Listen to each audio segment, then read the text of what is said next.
That actually came in frame pretty good. Hello everyone, my name is Phawx. This is going to be my quick look and unboxing of the Anbernic's latest device, the RG351v. Anbernic has sent this device to me for review purposes, so thank you very much, Anbernic, for sending this out to me for review.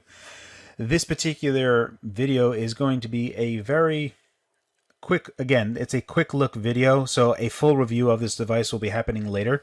Additionally, I am myself personally waiting for ArcOS to be ported to this device. I will, however, take a look at this. I received this device yesterday.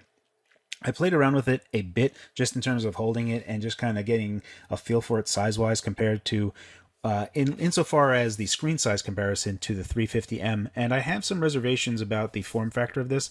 The only thing that I could say is obviously is that the battery size on this device is considerably larger over the 350M. So if the increase in the battery size was one of the core reasons that they changed the form factor, then okay, but I mean, I have some reservations on that. Before we get too far into it, let's start taking a look at the box. Now, the unit that they sent me is gray. They have a transparent black as well as this new wood grain finish. There's a part of me that wishes that I did get the wood grain finish, but I'm going to want this gray. This gray is Nintendo gray, and for sure, I would like to take a look at the wood grain finish in hand and then immediately go to the gray. So ultimately, I am happy with the color choice that they sent me, but there is a part of me that really wishes that I could have seen the wood grain finish. Now, at the top, you can see that it says it has built-in Wi-Fi and online sparring, so you can play online and against other people as long as the cores and ROMs are all the same. The more important bit that they don't really mention here that they really should is Retro Achievements is a service that runs on these types of devices and is fantastic, even works out of in and out of sleep mode. So I really think that should be something that should be added there, because arguably it's my favorite feature of them, and I showed it even on the 351p. The Rockchip 3326 quad-core SoC is once again rocking on these chips, and this has been a chip that's been used in a lot of devices. It still has 1 gig of RAM.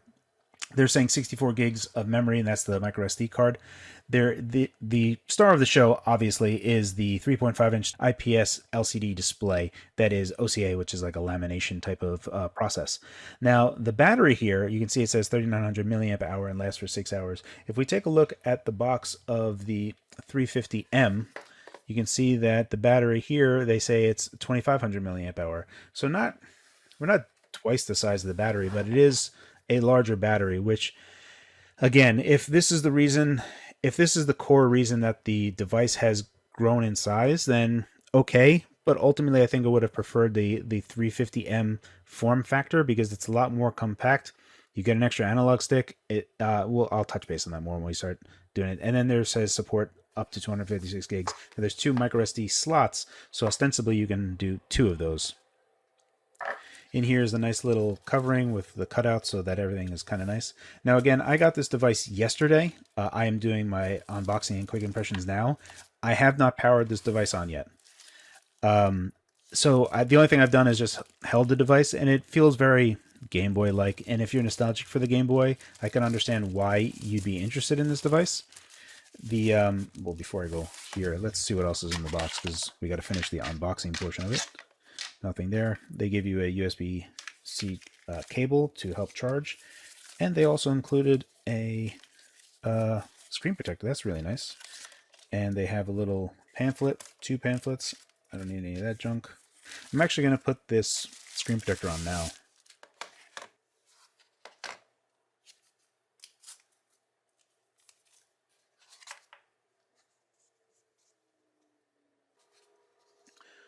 Oh, wow, look at that. So it actually fits in the recess perfectly. That is a really nice, that's a nice screen protector. It fits perfectly. That's actually super happy about that. I mean, look how clean that, that screen protector goes on there. Look how flush that is. That's really nice. All right, so let's start talking about overall build quality on this device. And also, let's bring in the other device. Alrighty, so here is the RG350M. This is using the Anbernic 4770, which is an older chip. At this point, because the Rockchip 3326 exists, also because it doesn't have Wi-Fi, I kind of exclude it out of this pack entirely. Again, my sole use case is being able to use these devices with retro achievements, which I enjoy thoroughly. Like, I am such a big fan of retro achievements that I don't even use the 350M anymore. However, there are some design considerations of the 350M that I just really, really enjoy. So it's really just a really well made device in terms of like overall appearance and how much they shoved into a little device. This is an ultimate portable. I would like them to see them return to this and kind of add some features. With regard to the 351, my favorite thing is like, look at all like the little details, especially like the indentation that they have around the power button. So when you're feeling around to it, it's the little details that really highlight how great the RG351P and M are. I still love my 351P. Mine came with Wi-Fi in it because I had one of the first early ones. And then the volume rocker. In terms of the OGA likes, one of the big reasons that I love them was that it had the volume rocker. And it's a little unfortunate that they don't have the volume rocker here. They went back to being buttons. I'm not really a fan of this. I really do, especially in terms of nostalgia. Like, how are you going to have a Game Boy form factor for nostalgia and then use digital buttons for volume? I really would have preferred a volume wheel here. In terms of button feel and stuff, let's measure the D-pad. All right, so we can see that the D-pad is basically 22 millimeters on both sides. So it's 22 millimeters, and if we measure the 351P, it's slightly larger, but it may be just how I'm gripping it. Hit 22.2 millimeters. It's just a scooch bigger, which is interesting. If we take a look at the 350M,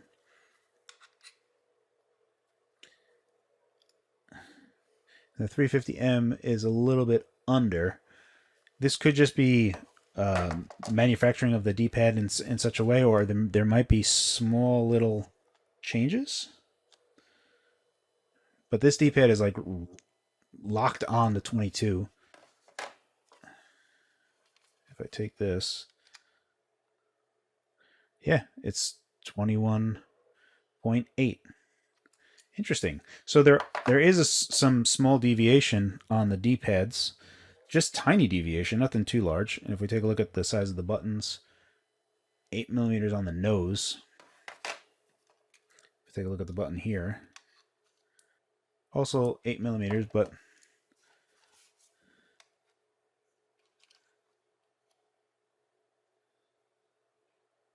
yeah, this thing's like rock solid, right on 8 millimeters, these buttons. What about these buttons? 7.9. So even these buttons are a little bit different. So there is a small variation, it seems like, based on just measuring that. Now, the one thing to take note of here, right? Let's take a look at the 350M. Let's take a look at the 350M. Let's take a look at the 351V. Both of these devices are 3.5-inch displays. They are a 4:3 aspect ratio, and their resolution is 640 by 480. Yet, when we take a look at them, in terms of size, it's obviously apparent of the size difference. And if we take a look at the sides of the device, it becomes sensationally apparent that one device is far more pocketable than the other device. And I mean, the 351V has a big ass. Now, maybe that's because it has a larger size battery in it and it kind of needs that extra space. But when we take a look at it, so if we measure how thin this device is at its thinnest, it is 11.8 millimeter, and this device is the same the entire way through. So if I just go here, and I go, it is 18.3, and again, okay, so it's about 7 millimeters thinner at its thinnest, but it's a beefy boy on the bottom. 22 millimeters, so about 4 millimeters bigger on the bottom. But overall, the dimensions of it, like if we take how wide the device is, it's 93 millimeters wide,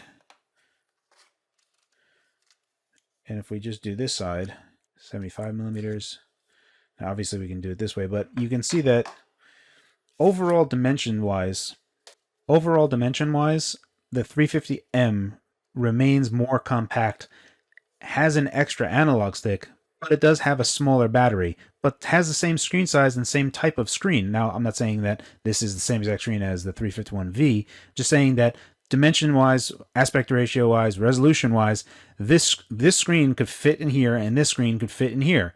So we lost an analog stick. There's stereo speakers here. There's mono speakers here. And yet it's larger, but it does have a bigger battery. So I don't know. I'm kind of, I have mixed feelings about it.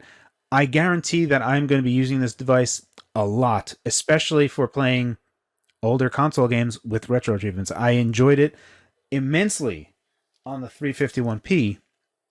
I've been playing GBA exclusively on this and with retro achievements. I would guarantee that I'm going to love playing on this, but overall using the device, it remains to be seen in terms of like what's going on here. So very quickly, let's just take a look at the D-pad here. We'll play some games and see how well that comes out. And very traditional. These are nice. Start and select feel very, very nice. I don't, what does that say on it? It's an F button. How does it feel to roll your fingers on this? There, it feels nice. From just measuring these out, it seems like these are a lot more exact. So I have, my hopes are a little high. Let's go ahead and take out this SD card. So this one SD card that they sent me is 64 gigabyte. And then there's another one, ostensibly it is the system. And this one is 16 gigabyte. So this one most probably is the system disk, and the other is for ROMs. But you can obviously use both, and have tremendous amount of space on there, which is really ideal. You're going to want that. The 350M had 2 as well. Here's the little reset button, which is difficult to press. And then here's our power button with no indentation around it, which was something that I wish that they did, especially they did for the 351P. And then the volume rocker, which I feel is a downgrade over the volume knob. And then we have our 2 USB-C, one on the go and one for power. And then we have a 3.5 millimeter audio jack to, listen to music. And then we have the contoured trigger buttons, L1, L2, R1, R2. On the back, it tells us that the input is 5 volt, 1.3 amp. It's rated for 5 volt, 6.5 watt, and it has a 3900 milliamp hour battery. All right, moment of truth. Let's power this bad boy on. Oh, that's a nice rumble.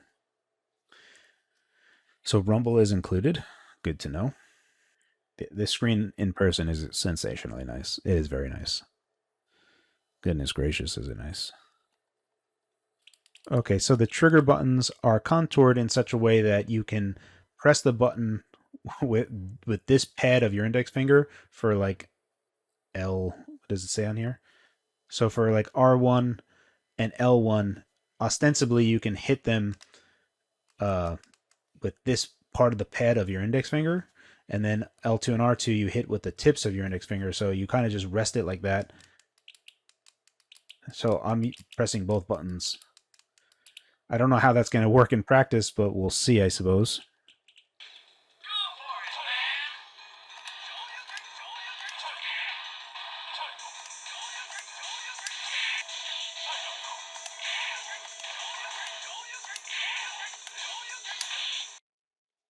All right, so let's talk about the D-pad for a second.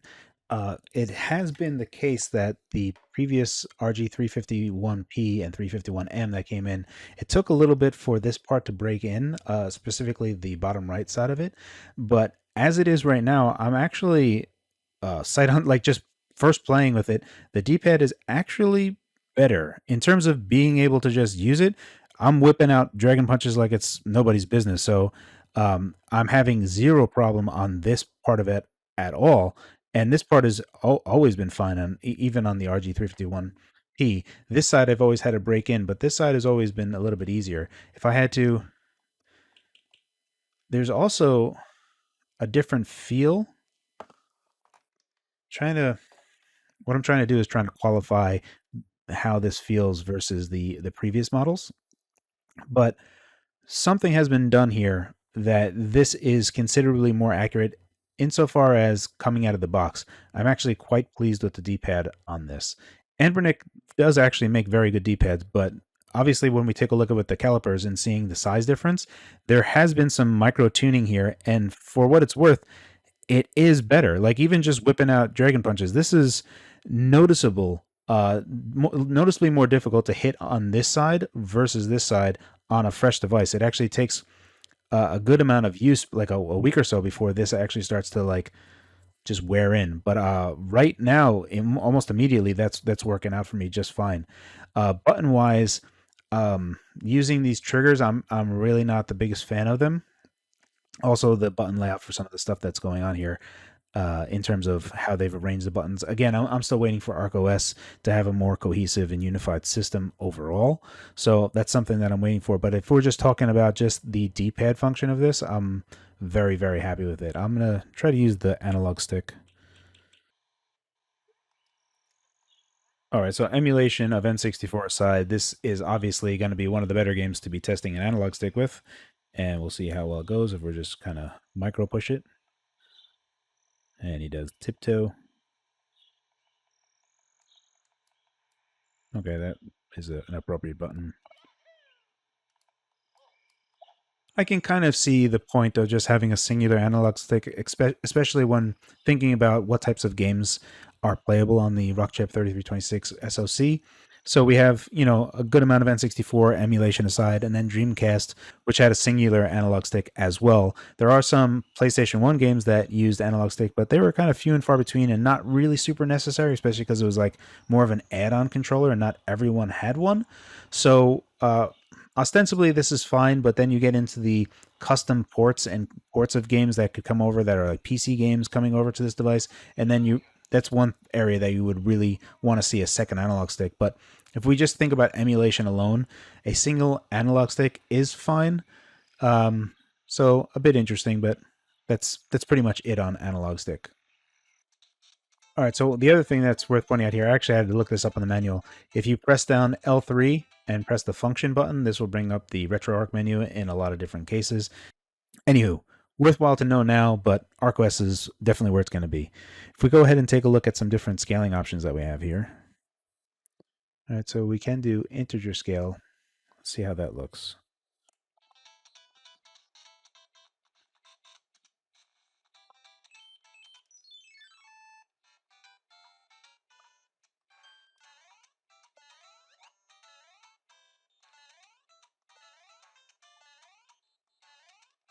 That was integer scale. Now we're going to take that off.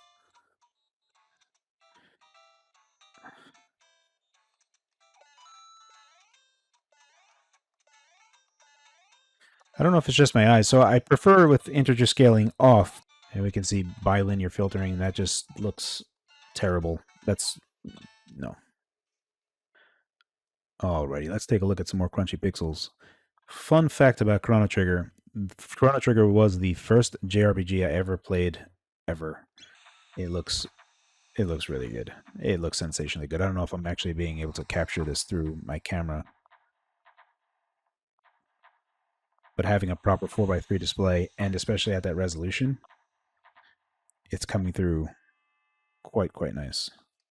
Look at how good that looks. This is like the closest I could get it to be in focus on my camera, and to show you guys, it does look alarmingly nice. It is kind of nice. I have to admit, holding the device, I wasn't a big fan of it, but actually using it more and more, I becoming more and more a fan of it. Really looking forward. So the first game, just so you guys know, the first game that I'm looking forward to playing on this device is Super Mario RPG. I've always rented that game from Blockbuster and never ever actually finished it. I never owned Super Mario RPG, but I do want to actually finally play through that game, especially with retro achievements. Alrighty, at this point, I think we'll just go straight into a kind of quick tour of some gameplay stuff, just so you can get an idea of performance that you should be expecting out of this device. I've kind of touched base on the main inputs and how I feel about them, and we take a look at the video, especially with different types of scaling applied to that. I touch base on the analog stick just a little bit, and specifically like Dreamcast might be nice to have this for, but ultimately this is something that I'm not really big on right now, but that might grow on me right now. As far as I'm concerned, this is all that exists, and then you got these, which I'm still not really a fan of at the moment.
All right, so this is basically just a thermal camera of the device. You can see that my hand is actually way hotter than the device actually is.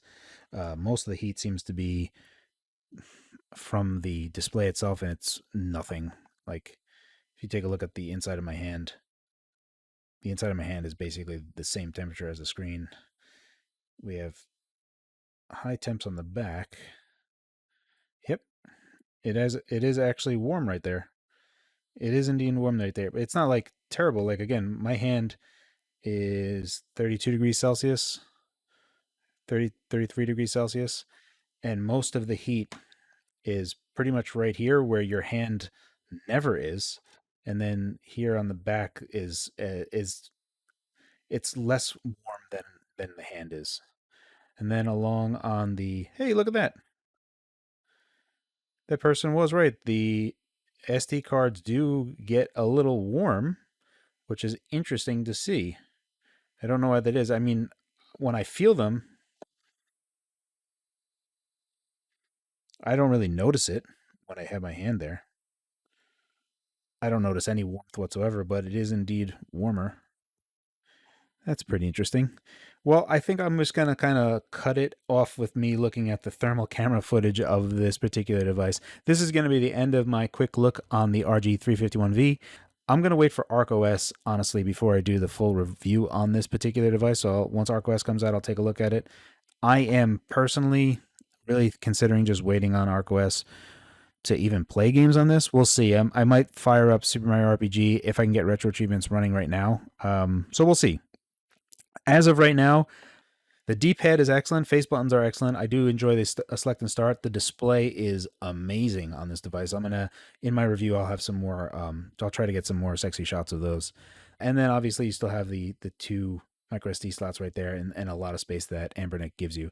The included the included screen protector that they put on here was a nice touch. It fits perfectly in there.